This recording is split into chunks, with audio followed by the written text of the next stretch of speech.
Luto ako ng baked potato. Wala pong oil guys, ano lang butter. Ayan, sibuyas. Ang aking bawang. Lagyan natin ng asin. Para may lasa na agad yung ating ground beef. Tapos Italian seasoning.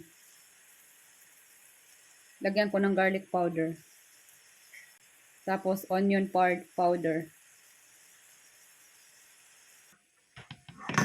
Tapos lagyan ko ng konting rosemary para medyo mabango. Tapos oregano. Lagyan ko ng oregano. Tapos takpan natin at palalambutin natin. Brown na siya. Nag-iyak ng aking baby. Nagpapakarga. Tapos ilalagay ko yung bell pepper ko guys. Ito yung ginawa kong tomato sauce galing sa kamatis ko. Lagyan natin ng spring onions tsaka basil. Basil na ano, fresh. Ng parsley.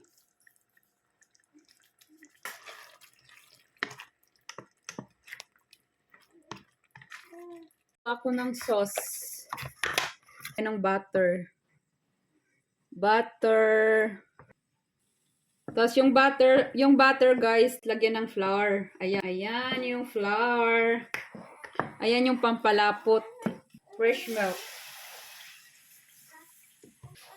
Tapos lagyan ko ng konting cream cheese.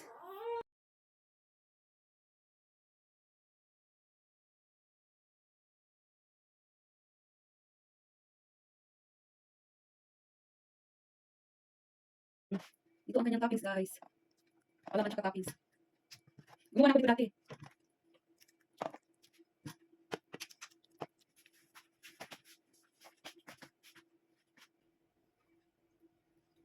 Lumapot yung sauce ko.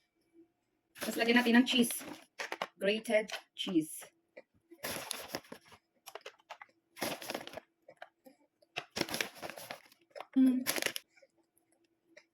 Diba? Masarap to, masarap. Palaman. Tama na yan. Tapos, cheese ulit. Ilagay ko na lahat ng patatas, guys. Tapos, ilalagay ko na rin to lahat.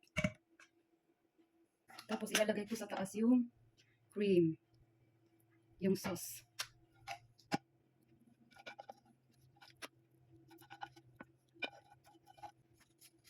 Lagyan siya ng cheese. Ito, malaki ng cheese.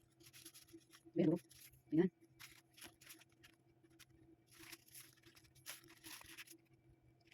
Kunin mo ang cheese. May kasi. Ayan. Oh, sa ibabaw. Para cheesy.